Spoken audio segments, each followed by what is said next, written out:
For literally years now, the Trump administration has been trying to manipulate the census because they know how important it is. It is what determines political apportionment of representation in the House. And so there's been a lot of ways that they've been trying to mess with it. Let's run through the interesting legal back and forth on just the most recent. So last month, the Census Bureau abruptly announced that it would be ending door knocking and other counting efforts for the 2020 census on September 30th. Now, this is sort of a weird move when it was announced because we're in the middle of a pandemic. It's harder for them to do the door-to-door knocking, which seems like it would require more time, not less. And we know from reports that something like 1 out of 3 households as of a month ago hadn't yet actually been counted for the census. So that was a weird thing to do.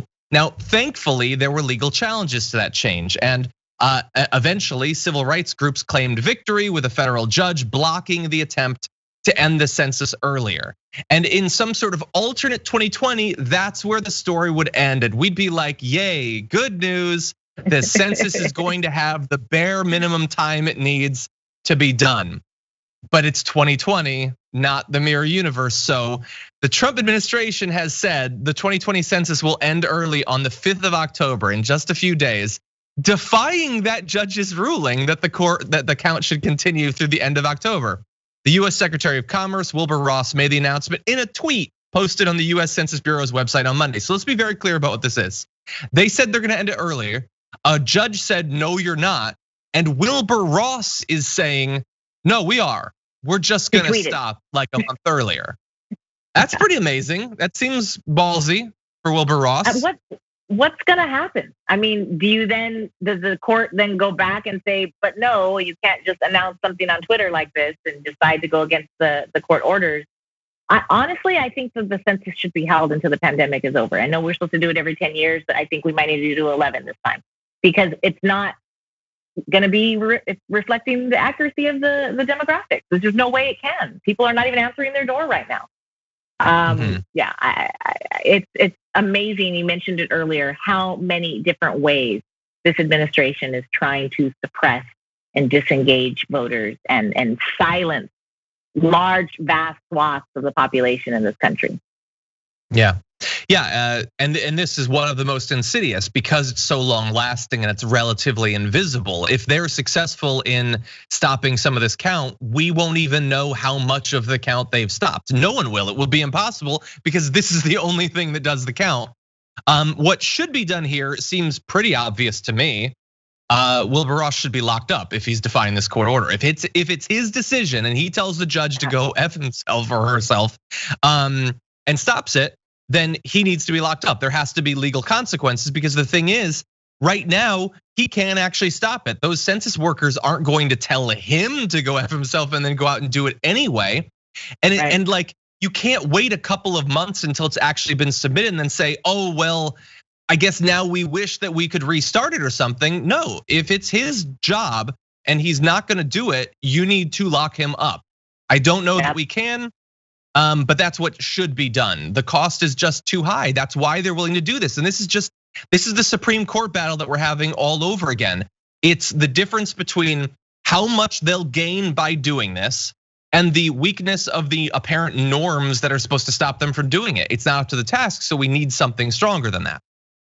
It really makes you question just the judicial system in this country where politicians or any sort of leaders are able to get away with whatever they want with no accountability to actual court orders.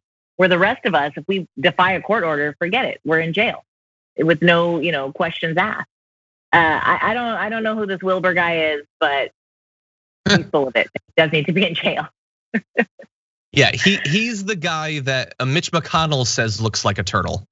But anyway, yeah, no, and he's an incredibly wealthy, corrupt person who is doing what he can to manipulate the US government to benefit people like him. So, he's not a rare breed in DC exactly, but he's a bad one.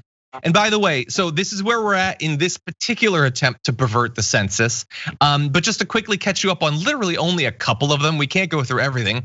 Last year, the US Supreme Court stopped the census from asking participants if they're American citizen, which activists and experts said would discourage undocumented people from participating.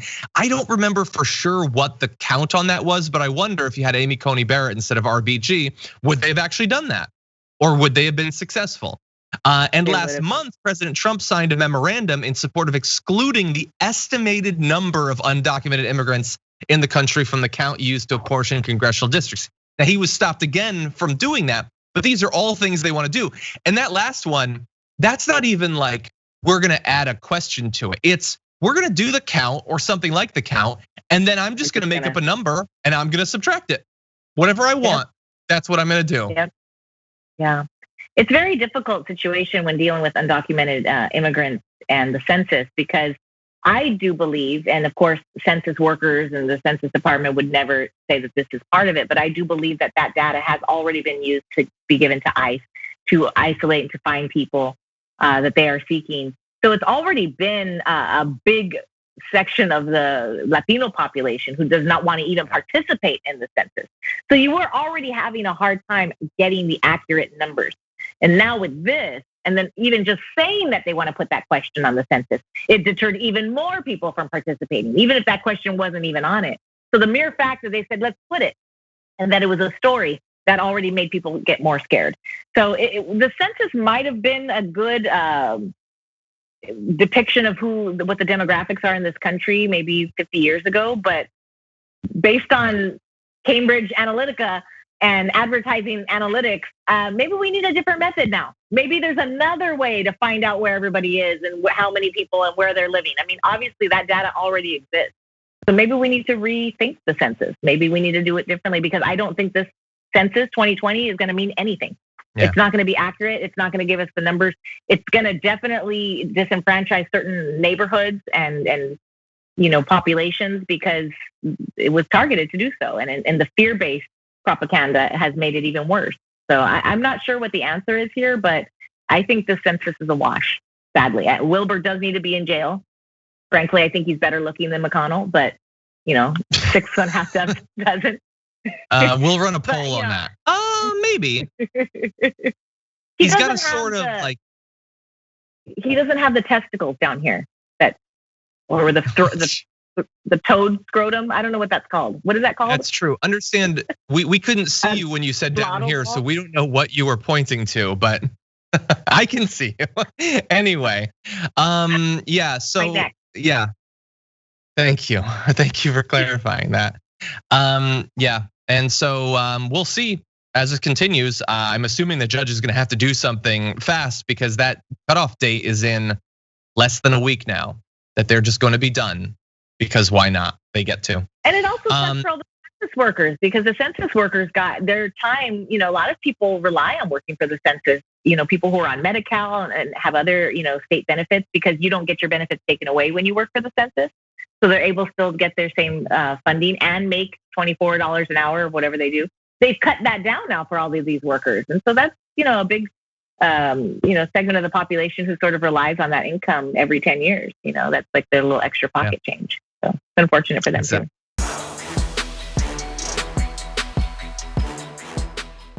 Check out the Damage Report podcast each day, wherever you get your podcasts, whether Pocket Casts or Stitcher or iTunes. You can join me as I give you the news and stories you want, with a range of co-hosts and interview guests jumping in on the fun each day. Again, that's the Damage Report, wherever you get your podcasts. And if you get them at iTunes, don't forget to rate and review. Sometimes I'll read them live on the show.